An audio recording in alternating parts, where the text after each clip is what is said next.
श्री शिवाय नमस्तुभ्यम। हर हर महादेव। जयपुर राजस्थान में ईसर गौड़ा से महापुराण कथा शुरू हो गई है। आज तीसरे दिन की कथा पूर्ण हो चुकी है। ये 7 दिवसीय सी महापुराण कथा चलने वाली है, जो कि आप 1 बजे से 4 बजे तक आस्था चैनल यूट्यूब के माध्यम से देख सकते हैं। आज की कथा बहुत ही रोचक जानकारियों से भरपूर थी। आज की कथा में गुरुजी कुल पत्र उपयोगी सहित 12 जानकारियां दिए हैं। सभी की जानकारियां आपको इसी छोटी सी वीडियो के माध्यम से प्राप्त होने वाली है। आज की कथा में गुरुजी 2 बिल्कुल नए उपाय की जानकारियां दिए हैं। संतान प्राप्ति के लिए अगर स्वप्न में अर्थी दिखे तो उसका फल शुभ होता है या अशुभ होता है, इसकी भी जानकारियां दिए हैं। सभी की जानकारियां आपको इसी वीडियो के माध्यम से प्राप्त होने वाली। अगर किन्हीं कारणवश आज की कथा आप नहीं सुन पाए हैं तो पूरी कथा का रस तत्व आपको इस छोटी सी वीडियो के माध्यम से प्राप्त होने वाली है। तो बढ़ते हैं आज की कथा की पहली जानकारी की ओर। भक्ति और विश्वास का संगम होता है तभी महादेव का दर्शन होता है। बढ़ते हैं आज कथा की दूसरी जानकारी की ओर। जब हम भगवान का भजन कर रहे हैं तो ये ना सोचे कि भगवान हमारे सामने नहीं है, ये सोचे कि मेरा भजन भगवान सुन रहे हैं, मेरी वाणी से गाई गई हुई भजन भगवान सुन रहे हैं, ये विश्वास होना चाहिए। बढ़ते हैं आज कथा की तीसरी जानकारी को। सारे देवताओं को आप देखेंगे कि ब्रह्मा जी कमल पे विराजमान है, भगवान विष्णु शेषनाग की सैया पर विराजमान है, सारे देवी देवता के लिए आसन है, उस पे विराजमान है। हमारे देवाधिदेव महादेव सिर्फ पत्थर पे बैठे हुए हैं। सिर्फ एक ऐसे देवाधिदेव महादेव हैं जो कि पाषाण में भी रहते हैं।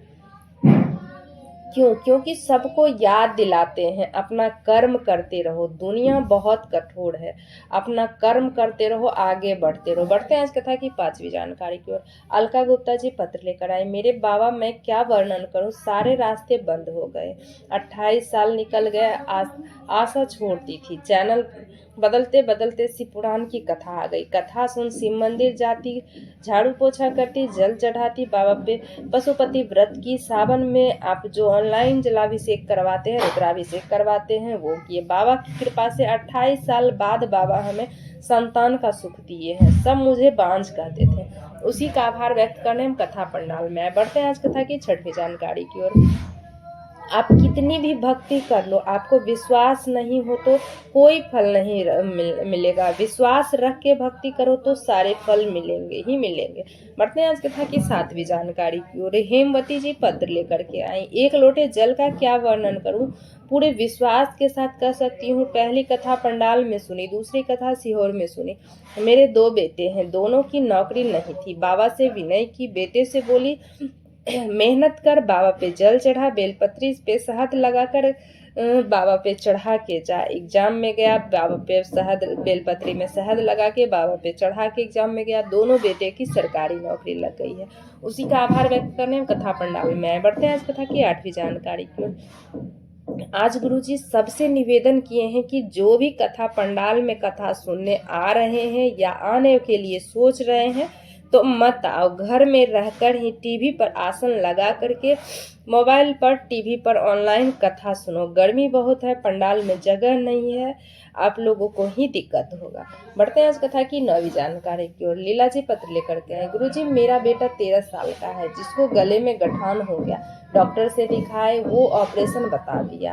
ऑपरेशन बताया कि इसका गठान जांच के लिए जाएगा, फिर हो सकता है कोई गंभीर बीमारी हो। फिर मेरी बहन आपकी कथा के बारे में बताई। मैं तो बहुत घबरा गई थी। आपकी कथा सुनती, बेटे को सुनाती, बच्चे को खाना खाने में भी बहुत दिक्कत हो रहा था, पानी पीने में भी दिक्कत हो रहा था। बाबा पे जल चढ़ाती, बेटे से झाड़ू पोछा करवाती, जल का आचमन कराती, बेलपत्री खाता। मुंह में छाले पड़ गए बेलपत्री खाते खाते। गले में बहुत दर्द होने लगा। एक दिन बहुत तेज दर्द हुआ गले में। डॉक्टर से दिखाई, डॉक्टर बोला अब ऑपरेशन का जरूरत नहीं है, गठान गल चुका है। उसी का आभार व्यक्त करने में कथा पंडाल में आए। बढ़ते हैं आज कथा की 10वीं जानकारी की ओर। शारदा जी पत्र लेकर के आए। मेरी बेटी का एक्सीडेंट 2020 में हुआ था, तब से ये कोमा में थी। टीवी पे आपकी कथा सुनी, रतनगढ़ में कथा हो रही थी, एम्बुलेंस बुला के बेटी को ले गई। व्यासपीठ से बेलपत्री मांगी, बेलपत्री मांग के दी, बाबा की कृपा से मेरी बेटी कोमा से बाहर है। उसी का आभार व्यक्त करने हम कथा पंडाल में आए। बढ़ते हैं आज कथा की 11वीं जानकारी की। आप अपनी बात जब नंदी महाराज के कानों में बोलते हो कि मेरी बात शिव जी के पास पहुंचा दे नंदी महाराज, तो वे अपनी घंटी के नाद से आपकी बात जरूर पहुंचा देते हैं।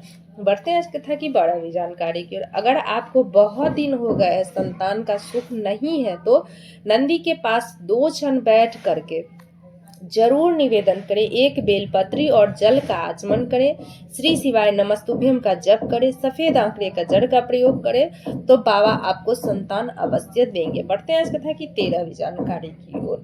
और विशेष जानकारी यही है कि स्वप्न में भी अर्थी दिखे या आपको काम में कहीं जा रहे हो तो समझ लो आपका कार्य सफल हो गया। अगर आपको स्वप्न में अर्थी दिख रही है या अगर कोई कार्य में जा रहे हो, आप काम में जा रहे हो और रास्ते में आपको दिख गई तो आप समझ लो कि वो कार्य आपका सफल होगा ही होगा।